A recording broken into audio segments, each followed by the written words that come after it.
we were back at Maggiano's and stuffing our faces and listening to a presentation, but this will have to do for today.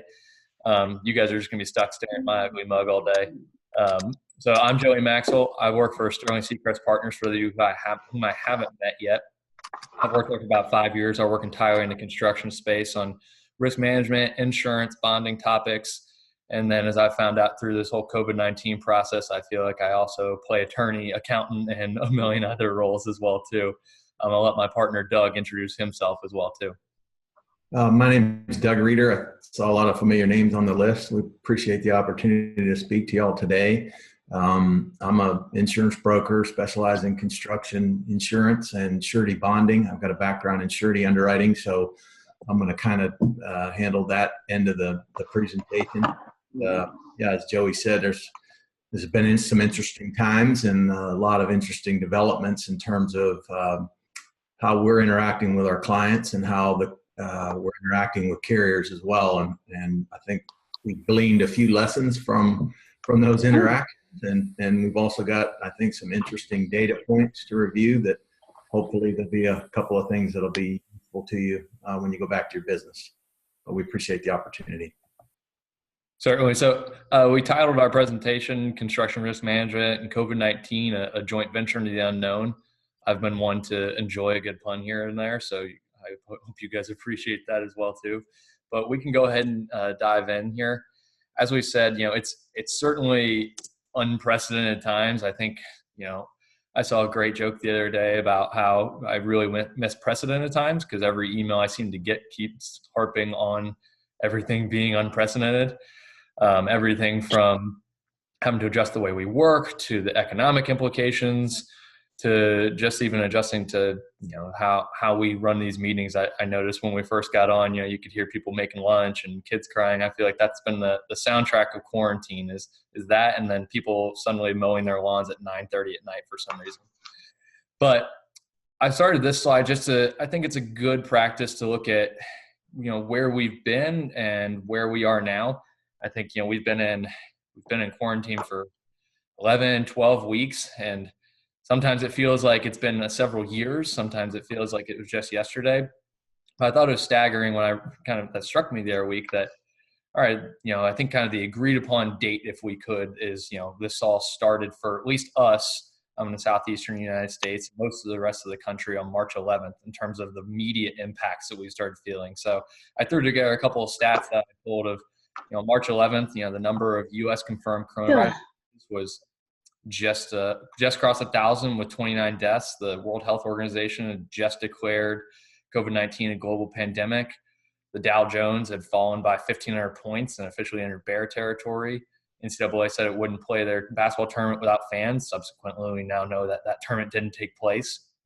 President Trump announced his travel ban. Rieder Central meetings.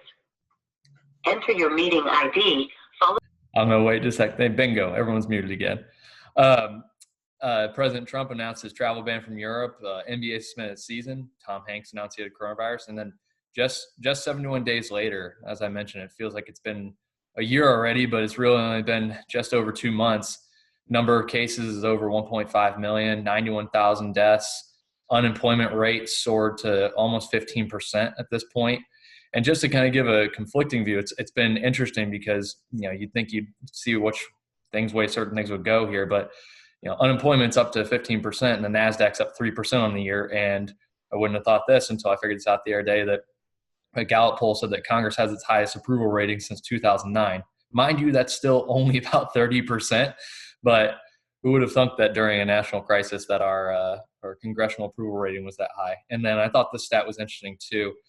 This date last year, there were 2.6 million people that crossed through TSA checkpoints. And at this point this year, it's 250,000. So I'll talk about this a little bit during our presentation, but I think we've all been presented. We could go on for a list of a million things that have changed in the last 12 weeks in terms of how we conduct and do business. But certainly one of the challenges I think that's present is our inability to travel. So, if you have a large footprint or you have a need to travel across country, not even just for personal reasons, for family vacations or other needs, but just business travel in general is so far down. So I'll kind of continue and dive into it.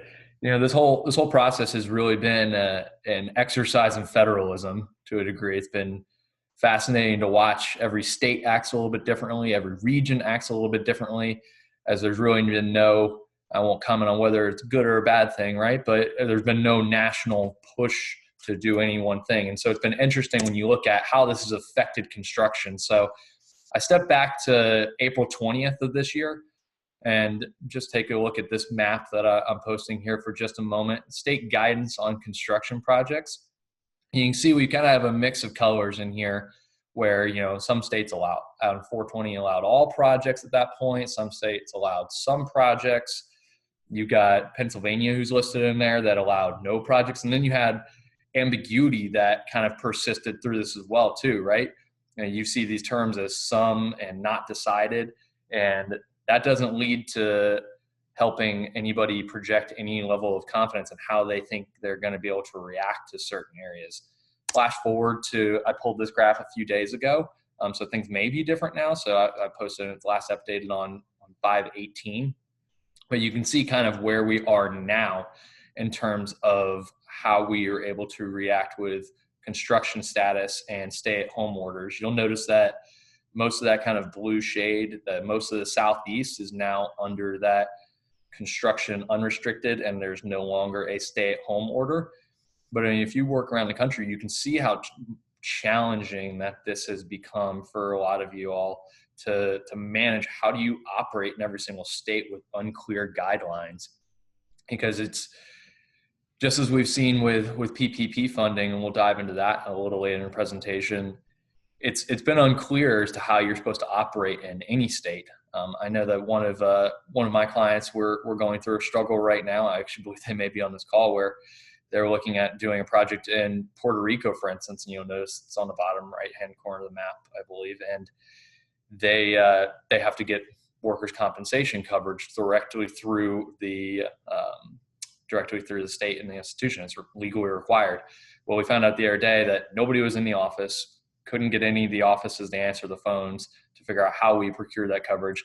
And I finally found out that the only way to get the coverage was to actually apply for it in person in Puerto Rico. So that's presenting its own unique challenge, and that's ubiquitous across the country currently, and how you have to learn how to approach these new guidelines and across the different states as well too. So we'll dive through a couple different strategies here in just a little bit, but I'm going to kind of continue to share a lot of different data points. So know that I will happily share a lot of these after the presentation is over, because I'm going to throw a lot of data at you here over just the next few slides. But I took a snapshot.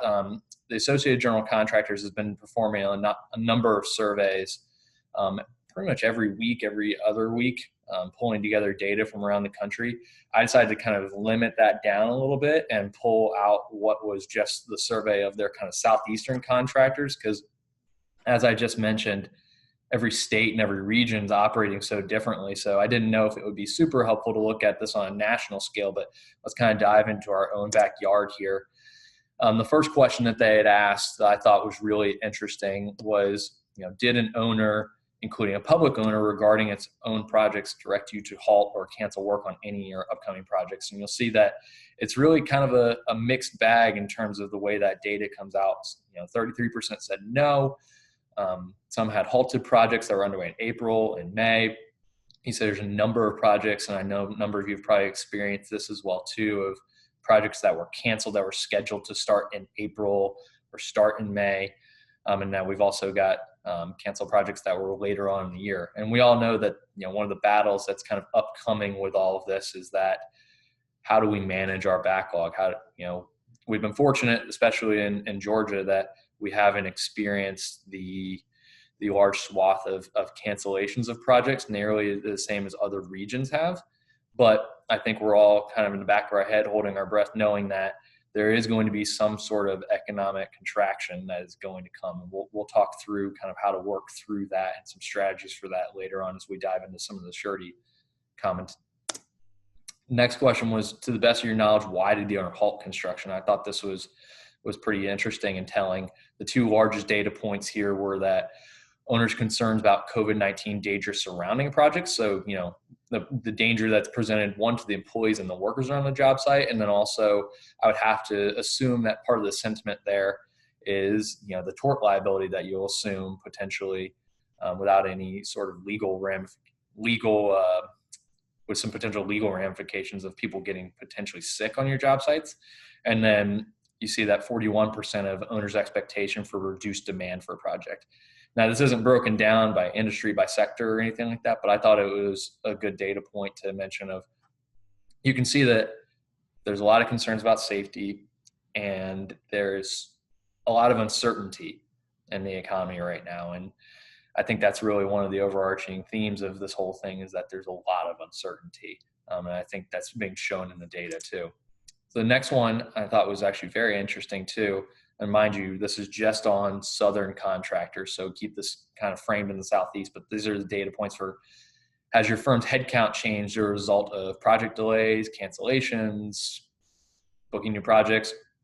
I thought it was very interesting that the majority of people that responded to the survey, 57%, said that they had no change in headcount at this point.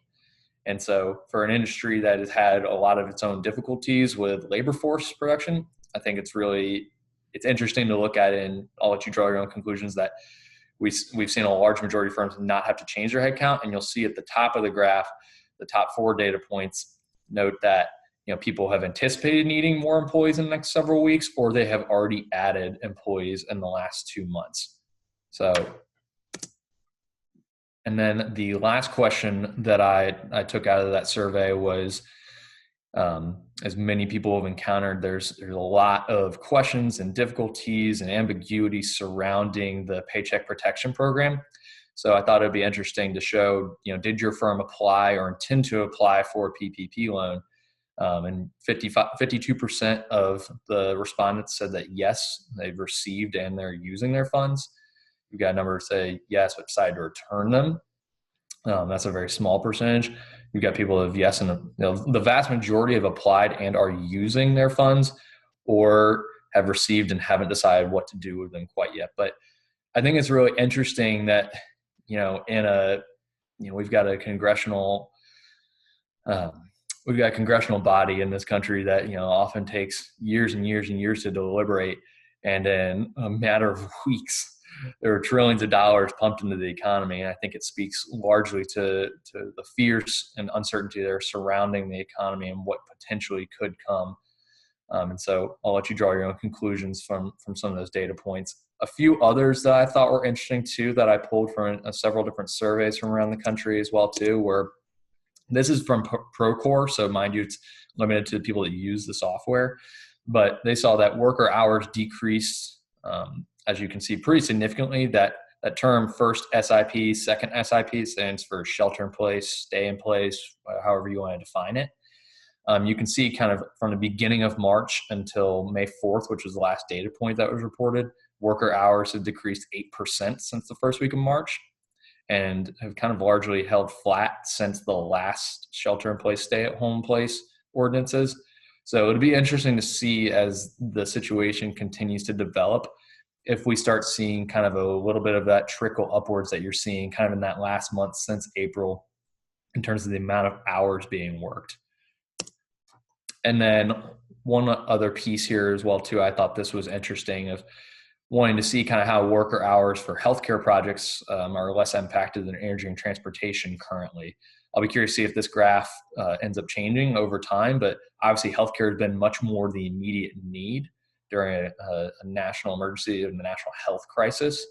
But it'll be interesting to see if these data points begin to shift and where these lines continue to move. But you'll see that healthcare, as of May 4th, saw only a 3% decline in worker hours versus the first week of March, which is what we're comparing this data set against. And then some of you that have received kind of my weekly newsletters, if I know that I'm often long-winded and some say verbose, but I've included a couple different slides in some of my weekly emails, but I thought this last data set was very interesting, especially if you're working for large commercial owners, who's paying rent and who's not. And granted, this data set's a little bit old. I'm expecting a new one to come out soon if it hasn't already. But you'll see at the very middle of March who was paying rent in terms of total collections, national tenants versus non-national tenants. towards, and you get more towards the middle of April, how many of the larger institutions aren't paying their rent. I'll flash forward. The next slide is going to be a lot of data right in your face, so don't get overwhelmed immediately, but I'll try and draw out a few of the conclusions in it. I think you're seeing these as a larger part of the broader economy. Is you can see that, areas like, Chick-fil-A are fully paying their rent, or there's really been not much variance in how they're operating. Family Dollar stores that, you would see probably frequented in an economic crisis where people need to go to buy goods and people need to go to buy food. But at the top of the graph, you'll see that 24-hour fitness is way down. And Dick's Sporting Goods, AMC theaters. So areas that have really been impacted by this economy, you see it sharply hit right in this report. In a month period, you see the variance in how much rent that they are paying. And so I think it's really interesting. This graph obviously goes a lot larger. It goes A to Z, but I just took a snapshot of some of the variance points here. So I don't think that I have any questions so far. I don't think I can see a chat box, but I'll pause for 2 seconds, making sure I don't see anything before I kind of dive out of this data. Like I said, I'll share all this at the end as well too. So don't worry that this is a lot of data kind of thrown in your face. But moving forward, the last chart I have, this one also can be a little bit overwhelming to look at on its face, but I tried to highlight where construction and mining would be considered in this. This is a graph from KPMG that they released a few weeks ago of kind of S&P 500 industry valuations versus their leverage position. I really liked how they broke down their 4 different quadrants of businesses that are seeing a surge, businesses that are kind of modified business as usual, businesses that are having to transform to reemerge, and then ones that are, at a full hard reset. And some of these we're able to see in the economy, like you note in that top left-hand corner, you see restaurants, lodging, REITs, oil and gas, which we all saw was a very interesting lesson in supply and demand a few weeks ago. You see transform, reemerge, airlines. We've seen all the news surrounding a lot of the airlines and Delta. Their daily cash burn is 50 million. Now they're projecting hopefully 40 million a day, which is pretty staggering. But you'll see construction and mining is in that kind of modified business as usual. I think we've seen a lot of people have to shift their business models a little bit, but construction in some ways is an old time industry, and we do things this way, but you've seen a lot of shift and innovation begin to come out as people have pivoted very quickly to continue to keep their job sites going. But I thought this was a really, really nice and interesting graph, and it speaks to how much we're all having to shift and change, and you're able to see the larger amount of industries that are having to move around here. Let's move forward. So, as I mentioned at the beginning of the presentation, we're 12 weeks into this crisis, if you will. Now we can all vary on timelines there, right? But after 12 weeks, I think it's easy. I know I've had this sentiment myself. I think it's easy to feel that this is the new normal. And while we're still trying to define what that new normal is, I'd say that it really isn't here yet. But I think it's at times becoming easy to forget that this isn't normal and we still must act differently. I think it's easy to be kind of subdued into thinking that everything's suddenly over, especially in some of the areas where we're operating and functioning here in the Southeast. Everything seems to be slowly coming back to normal. Yes, people were walking around with PPE and masks on and whatnot, but if you have family or friends or business associates that are across the country, you'll know that when you speak to them, if you have friends in the Northeast or in areas out west, that everything, like I mentioned at the beginning, it's an exercise in federalism. Every state's operating a little bit differently. I know personally, anecdotally, I've got a lot of family out west, and I enjoy going out for a run, and so I go out for a run, and no difference to me on how my daily basis. It would almost be as if there's no global pandemic taking place. And I've got several friends in certain states where they can't go out for a run without a mask on. Or some people still are very much in a shelter-in-place order. So I think it's easy to forget that this isn't normal still, especially as we begin that opening up process. But to kind of start commenting on the immediate challenges to construction in general, I've kind of tried to highlight a few things. There's numerous, but workforce, I think, obviously is an immediate challenge. And I think like I've mentioned previously, for an industry that has had its challenges with labor force, I think that the unemployment figures are certainly sobering to look at. I mean, you look at it and you see the number of millions and millions of people that are out of work, and it's sad. It's very challenging to look at and to assess. There is opportunity, I think, in that for construction going forward. I highlighted on that graph people who, a lot of construction firms in the Southeast who haven't changed their workforce at this point or haven't had the need to furlough people. But I think there's opportunity that's presented to begin drawing people that are back into the construction labor field.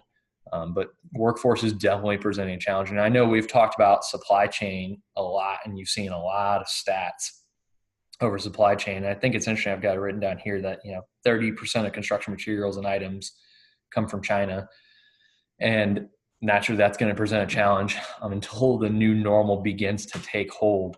We're going to see supply chain challenges for quite some time. You see that just even at your own grocery store.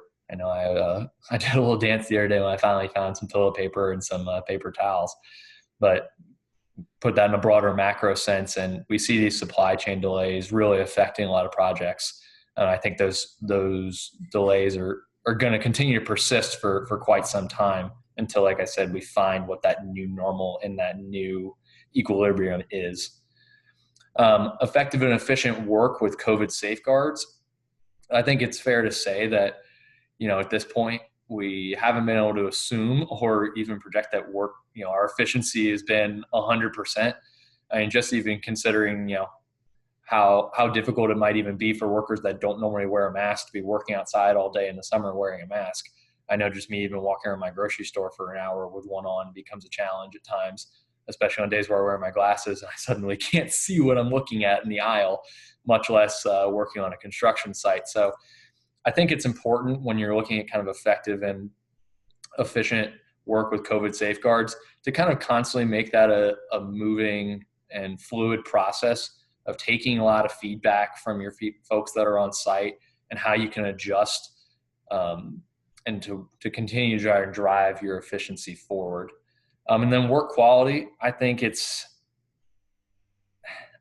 easy to say that we've all been a little bit distracted during this, and especially you're going to have a very distracted workforce when you've got a lot of new safety protocols in place. And should there, God forbid, there's actually a COVID case on your job site, I think it's going to be hard to keep driving that focus. I think driving people and getting people to buy into your mission on a job site every single day with everything that's taking place in the world around everyone. So I think keeping people focused on that, mission first, of course, but people first as well is going to be important going forward as well too. So those are some of the immediate challenges I've highlighted in terms of significant risks. The next being financial, right? I think it's going to be imperative that you begin tracking in a meaningful way what your additional costs of protective measures are on job sites that, from little things as masks to hand washing stations to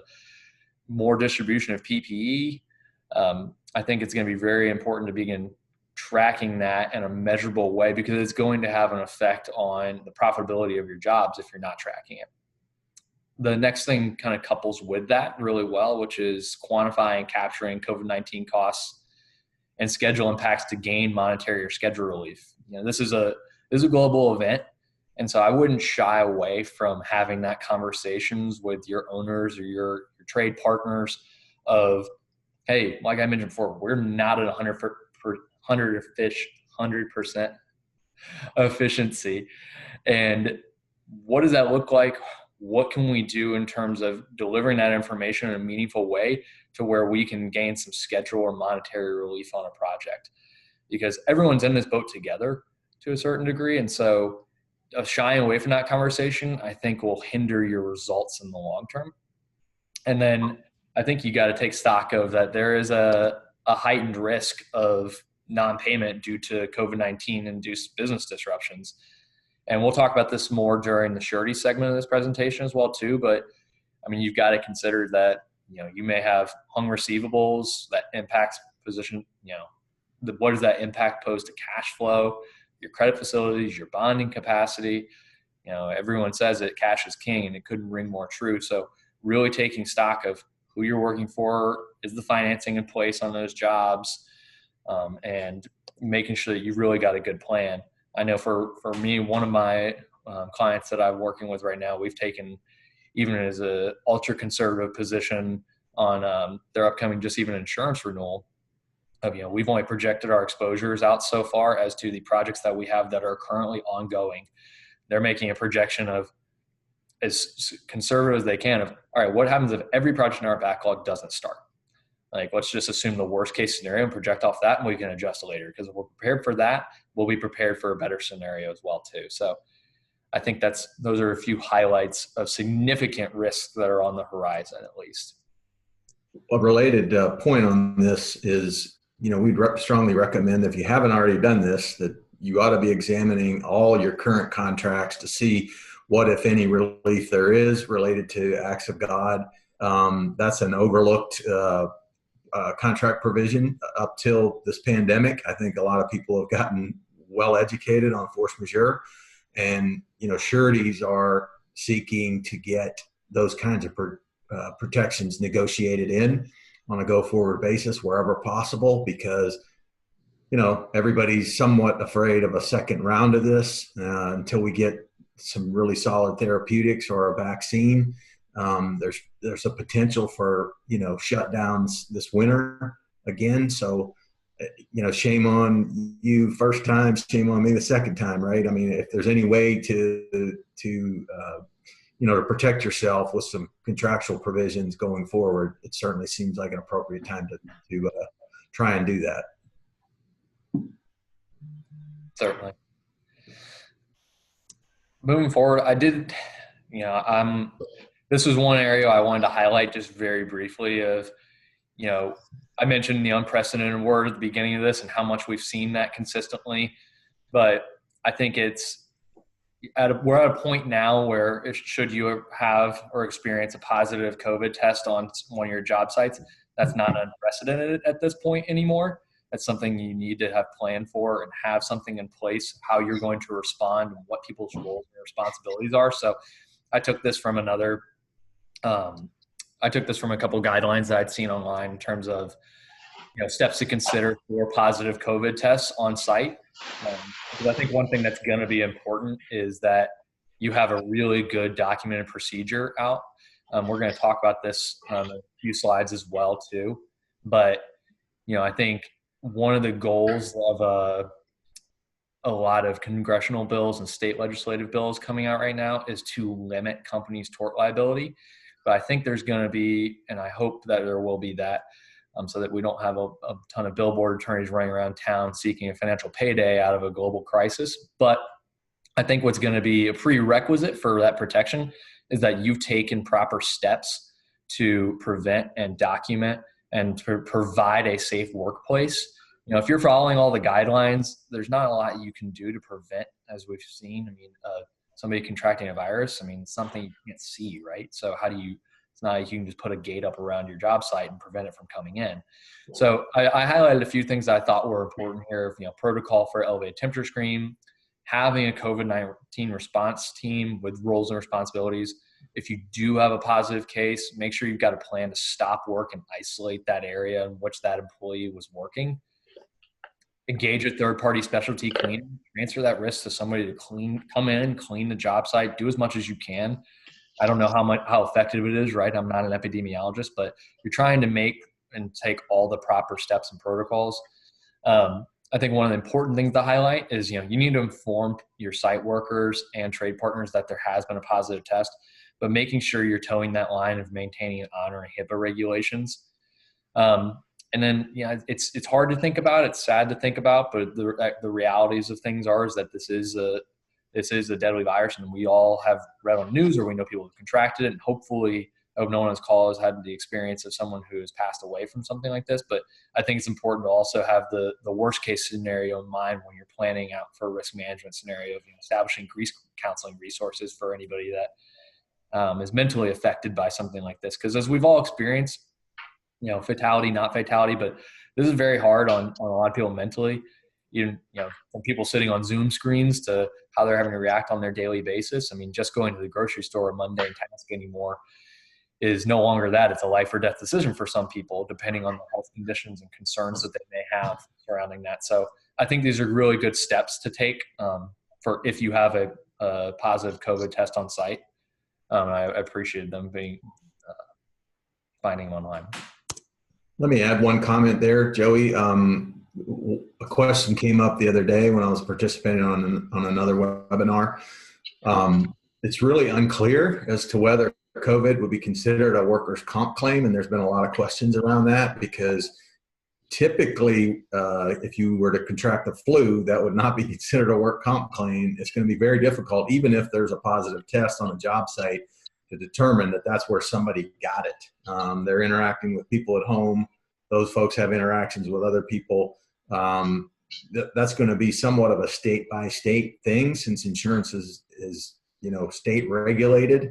I think some of the Western states, noting California particularly, I think has basically said they're taking a position that they're going to consider it COVID, job related and compensable, but that's not the case in every state yet. That it's not clear, and so this is definitely a state by state kind of thing to be conscious of.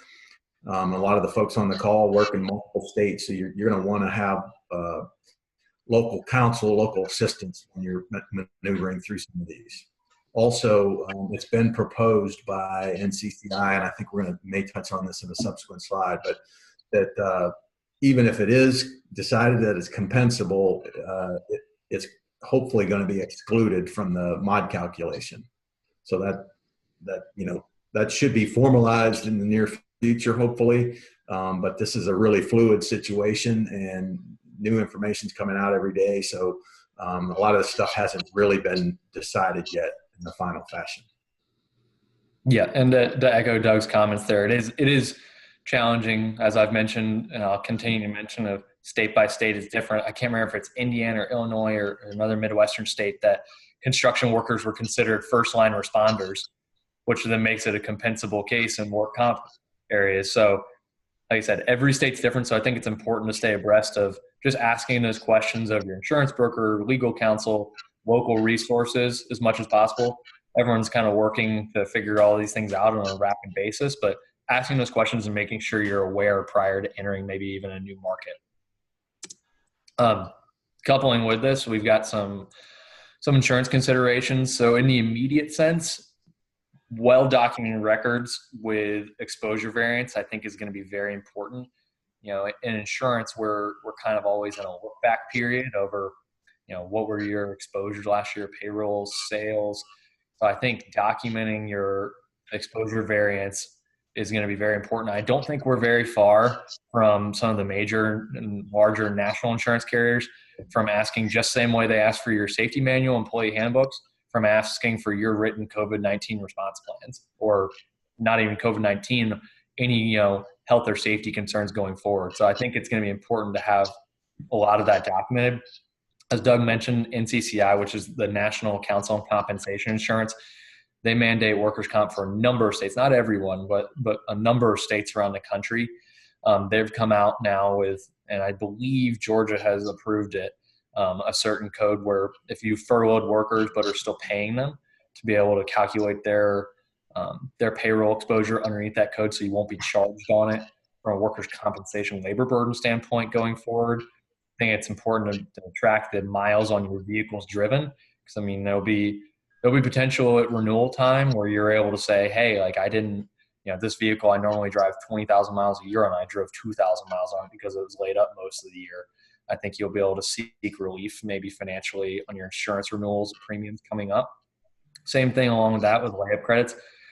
Every carrier has operated differently. We've all seen at this point probably a lot of the personal insurance carriers, the USAAs, the State Farms, the Allstates are offering kind of personal credits on your automobiles insurance, but we've seen offerings for that from a select few and some different commercial insurance carriers for, hey, if you've got 10 trucks that you aren't using, or you're able to consolidate your fleet even for several months due to different work exposures, that you can potentially receive credits back for your automobiles that may not be used during this time. And also, if you've got any significant shifts in your business in terms of how you're operating, areas and states in which you're operating, type of work that you're assuming if you're entering a new market or new exposure, I think documenting that is very important. I've made a note here for anyone that's on a loss-sensitive insurance program, and whether it be a captive, large deductible, retrospective rating. I think it's important to review your loss at this point and your collateral calculations using, if you have them yet, any sort of COVID-19 impacted financials or COVID-19 impacted financial projections. There'll be a potential to really, maybe receive some lower collateral requirements or collateral relief, if you will, on a go-forward basis, depending on how COVID-19's impacted your financials. And then areas of premium financing, say if you pay your bill up front and you maybe exercise 100% pay, or you have any strange financing arrangements, that we've seen offerings from, everything's a different case, right? But we've seen different offerings from various premium finance insurance carriers, allowing you to potentially draw down on maybe equity that you've placed into your policy so far, finding ways to have immediate cash relief if there is a cash flow issue for your company. And then some newsworthy items that we've all seen floating around in various state legislatures, national congressional discussions as well. We've seen state legislative actions. Insurance been a hot topic for everybody because, as everyone has likely found out at this point, pandemics, it depends on each individual insurance policy, right? But pandemics, infections for business interruption losses from virus or bacteria are largely excluded from business interruption or business income calculations, at least from an insurance and standpoint. And so we've seen a lot of states begin taking up action or considering bills to potentially work, some financial aid through insurance companies to pay out business interruption losses. We've seen federal backstops similar to TRIA been proposed in Congress. We've seen tort liability protections been proposed by various parties in different states and different legislatures. As I mentioned before, I think that top point I meant of documenting your COVID-19 response plans and making sure that you are doing everything you can to operate a safe and effective workplace for your employees is going to be kind of a prerequisite to, if that ever gets passed, of having some limit to your tort liability in it should anybody contract a virus on a job site. And then, we've seen a lot of things coming out, like I mentioned, of premium refunds and credits. So there's just some broader insurance considerations right there. And one thing I would add on that note is some of the carriers are being very forthright about the credit programs that they're offering. There's a few carriers that have come out and just said, if you have vehicles that have been stopped due to COVID-19, you fill out this form and you get a credit. And others have sort of done it without advertising it. So, if you've got a business that was, had a material impact on the vehicle fleet, for example, we've seen it for the most part in construction companies that have service operations. A lot of those service vehicles have not been able to do their normal access to the buildings that they historically have had work with. And so they've had service vehicles sitting idle in a material way. And there's at least one national carrier that sort of hasn't advertised it, but they will grant credits. And so, if you think you're impacted by this, reach out to your broker, make the request, ask for a formal response. But it's something that it's out there, but it's not always just freely given. Right. We can go ahead and continue moving forward. One item I wanted to comment on as well too. I think in the immediate sense, when things are shifting and there's a little bit of chaos and entropy taking place, is that people want to reach and make rash decisions at times because they've got shifting business operations. I've heard several different people asking of hey, like there are certain clients that are no longer going to let people on job sites if they're not in a company truck. and maybe said person was an excluded driver previously, it's easy to think that this may be the only problem that's taking place in the world right now. But I think it's important to remember to stick to your normal risk management operations and procedures. And, if, it's going to be challenging to find ways to get people on site in the future. That doesn't necessarily mean that, if they were an excluded driver previously or they've got a bad record on their MVRs, don't start letting them just suddenly get into a truck, because it makes it it subverts a challenge that's going to be presented to your business. Because if they go and get into an accident and they've got bad motor vehicle records, because it was COVID-19, it's not going to be spared from a Morgan & Morgan attorney coming and finding a way to serve you for something. So something to consider as well is don't take any rash actions that'll later hurt you. I'm going to let Doug kind of talk through some more project-specific risks, so some builder's risk, style types of policies like that.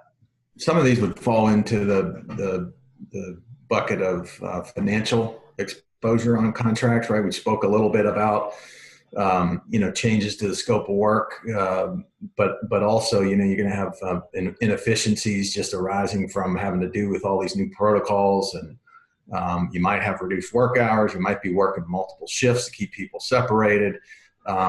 There's all kinds of potential for impacts to the job margin itself. I think Joey's already touched on, availability of premium financing, potentially on some project policies that, maybe you've paid for those 100% in the past. You might be able to finance some of that. Cash is king right now. So if you can get financing and it's at a reasonably good commercial rate, we'd always recommend taking a look at that. Let's see. One of the other things we wanted to talk about was, builder's risk specifically has got a number of provisions that could be impacted from job shutdowns or closures. We've actually had one large commercial project shut down indefinitely. If you're a subcontractor that didn't negotiate that builder's risk provision, you want to make it your business to be informed about the provisions in those policies. Because you're an insured, particularly, and if you're a GC, you certainly want to know. And one of the challenges we've had as a broker, a middle market broker, is a lot of our GC clients will defer to owners on project-specific policies like builder's risk. And there's a number of provisions in builder's risk policies that would potentially be impacted by shutdowns. And so, you want to talk to your broker if you have not reviewed the policy because it was provided by an owner. You want to get a copy of that and be aware of it if you're anticipating COVID-related job shutdowns, or even if they're expected to be temporary, because they could stretch out depending on the segment of the economy that the project relates to. Because as we'll see in a subsequent slide, I think I can count at least a dozen industries that have been really just devastated by the shutdown in the economy. So we're really anticipating some adverse financial fallout from that, and project shutdowns midstream is one of those. And the builder's risk policy's got a number of provisions that you'd want to be aware of if depending on where you are in the chain of contracting. Can you change the slide there, Joey? Yep. One of the things we wanted to also touch on is that the pandemic has certainly, I think, exacerbated an otherwise hardening insurance market. If you've done a renewal in the first quarter of the year, you probably are aware that the umbrella and excess liability lines have hardened up quite a bit. If you've ever had an umbrella policy, it's even worse than, an umbrella loss. In other words, one that exceeded your primary limit, which is typically $1 million a claim. That market has been stiffening up for probably the last 6 to 9 months, but it's begun to spike in the last 30 to 60 days. And we actually have a chart of that's more detailed than this. Some companies, if you're considered to be a high hazard business, this would be folks that build high rises, to do road work like that. Those policies have gone from expecting an increase of 30 to 50% to expect an increase from 50 to 150%. So be aware of this, because if your renewal is coming up in the next couple of quarters, it could be quite a shock as it relates to a year ago, because over the course of the past year, we've seen a pronounced uptick. It's really hitting still the auto market and the umbrella and excess liability markets the most. We've noted there on the bottom of that slide, you'll probably hear this term again. The insurance community has coined the term social inflation. What they're referring to with that is large liability claims that are outrunning the pricing on the product. So, if you've got an auto fleet, you're aware that auto pricing's been moving up probably for 5 or 6 years at least, from 8 to 10% a year, I would guess, on average. All the publicly traded insurance carriers in the last couple of quarters have come out and said, we still can't outrun the liability losses that we're getting. It's very common in our agency to see and hear about multiple $1-million auto liability claims. And Atlanta is kind of the ground zero of it normally, when we have normal traffic. Right now we don't, so claims have dipped precipitously with the COVID slowdown, but normally we've got such density that it's rare that you would have, a single car or 2-car accident. It's usually a multi-car accident. If there's fatalities or serious injuries involved, it's almost inevitably 7-figure settlements.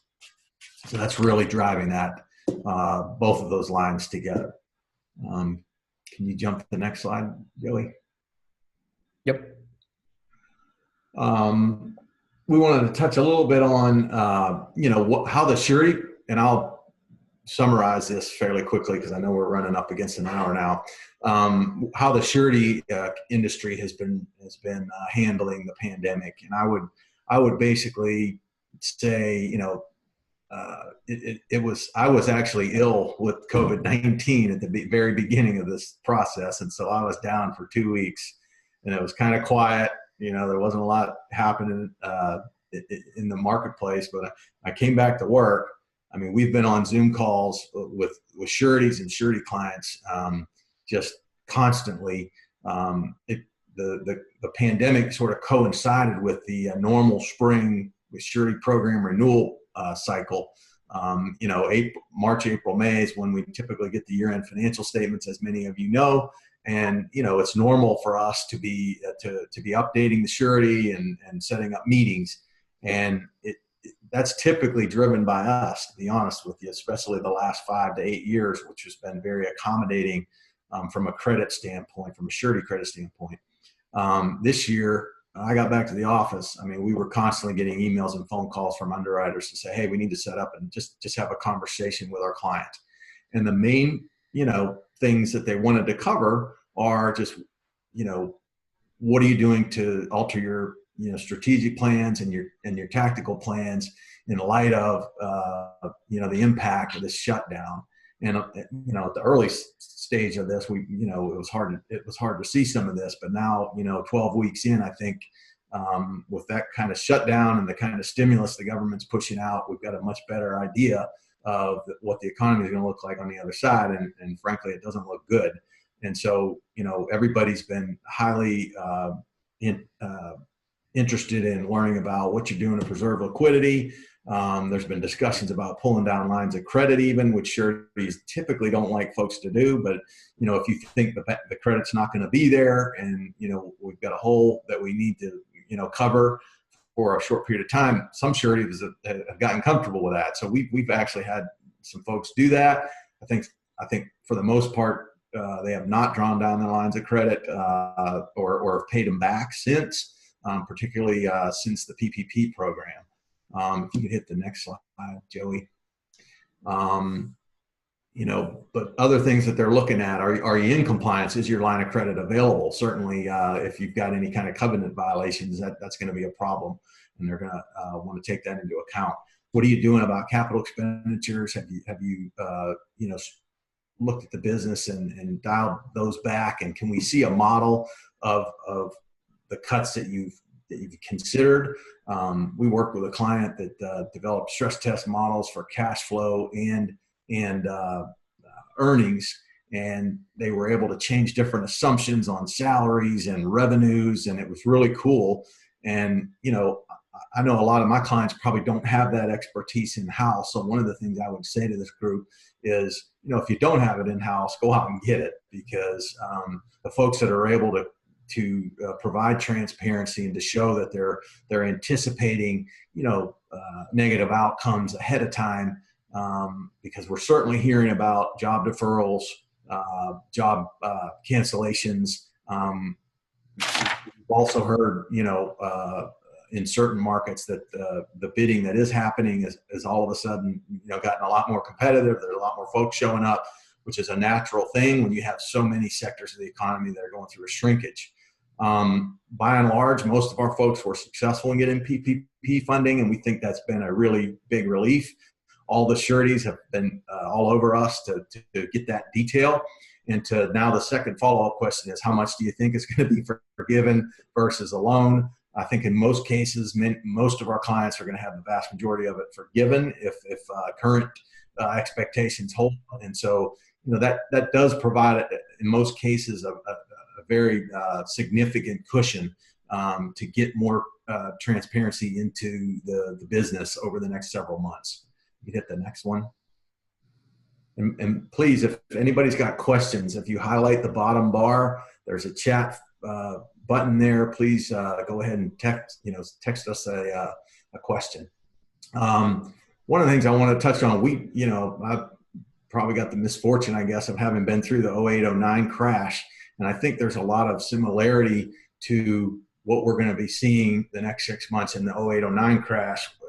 If my memory serves, when the banks got into trouble, most of our construction clients had lots of backlog and, had good results at the time. And, at the time, credit got stopped. And so folks kind of knew, okay, it's going to slow down. And I think the same sort of effect is here, in that it's not a credit crisis that we're going through, but it's a demand crisis. And it's certain if you're working in a number of different segments that we could touch on. I mean, aviation, schools, entertainment, business hotels, convention centers.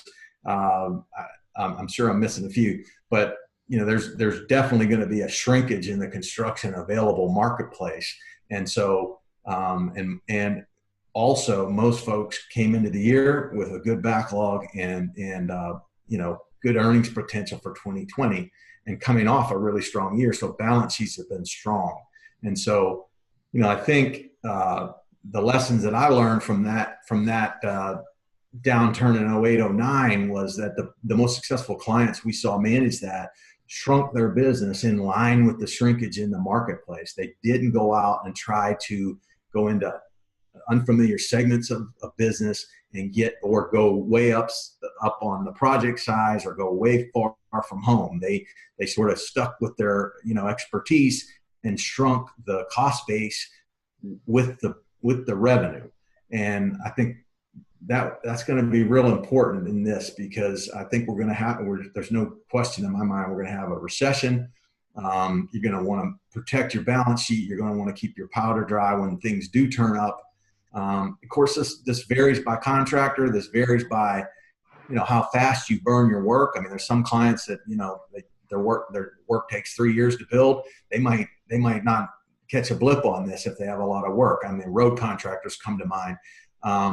As long as the DOT continues to fund the work, right? Because we've got DOT budget problems as well. But if you have fast work, I think of an interior contractor. They burn their work off so fast, they feel this right away, because they got to constantly add their work to keep their last year's revenue flowing.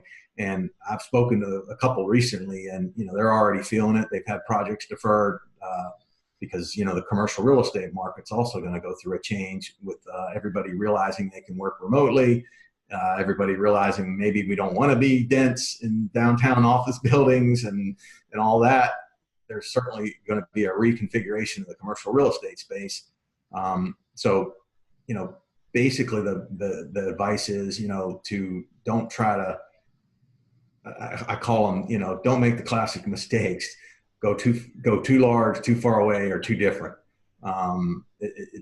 In a downtrending financial margin, that almost inevitably turns out poorly. Next slide, Joey. Should be the last one, I think. Yeah, this is the last one. Yeah, this next one, I mean, we hate to do stuff where we're, too overly negative about the outlook. I mean, there's certainly going to be opportunities that come out of this, and we're going to make it to the other side, and we're going to be stronger and smarter and better if we work, on our businesses. One of the things that we're realizing, I think, across the economy, right, as the point I made previously, is that, we're all better users of technology. We're all figuring out we can do work without necessarily being in the same room. We work in an archaic business where, almost all bonds that we issue have to have signatures and seals, except for a few big institutional customers that have said, no, we'll take electronic bonds like the Georgia DOT and a few others. That's becoming much more commonplace in light of the COVID crisis, because folks are recognizing we don't want to have multiple people touching physical things. And so we've actually had our Surety Association, National Association, and local association working with owners to basically formally approve the use of electronic documents. You're all using DocuSign a lot more. I know I am. We're using that in the context of some sureties, and they're allowing us to execute surety documents for the first time with these kind of technologies. We also feel like, in terms of opportunity to contractors, right? If you're one of the top performers, which I know a lot of the folks on these calls would be, there's going to be opportunities to cherry pick talent over the next, year or so. There's going to be opportunities to maybe partner with other firms to go into some other segments in a very controlled, cautious way. We feel like that was a good outcome of 08, 09. We have a number of clients that were retail only going into that, and it was, retail was devastated. And on the other side of it, they got into some government work and some industrial work and so forth. But we would always caution that when you're making those shifts, do it in a way that's going to minimize your risk, and partnering or joint venturing is one way to do that. Likewise, I kind of fully expect the government at some point to get their act together and probably invest in some infrastructure at some point. The last cycle, that was certainly a helpful investment. Who knew they only had to spend $3 trillion to get their popularity up to 80%. I expect them to continue to printing money as long as our folks, adjust to the realities and make the changes they need to make. We feel like, we're all going to be stronger. It's just going to be a battle. And, we would advise everybody on here to, you're all mostly advisors to clients, and hopefully your clients are going to be reaching out to you folks to help them with these cash flow analysis and these, stress tests and modeling their business, and, some of these challenges that we referenced in the presentation. And that's really kind of what we had to cover. And I know we've run over here, so I don't know if there's any questions or if we need to just wrap it up, but we appreciate the opportunity to be with you. Definitely. David, I think I need to somehow kick back to you. If I stop my share, that'll probably work. I think that'll put us back in Brady Bunch view if you do that. And if there aren't any questions that need to go on the recording, I didn't see any in the chat, then I'll go ahead and stop recording and turn it over to Josh for a couple of closing comments. Anything? I think everybody should be, can unmute now for a second. Are there any questions for Joey and Doug? All right, well, I'm going to stop recording and hand it over to our president, Josh.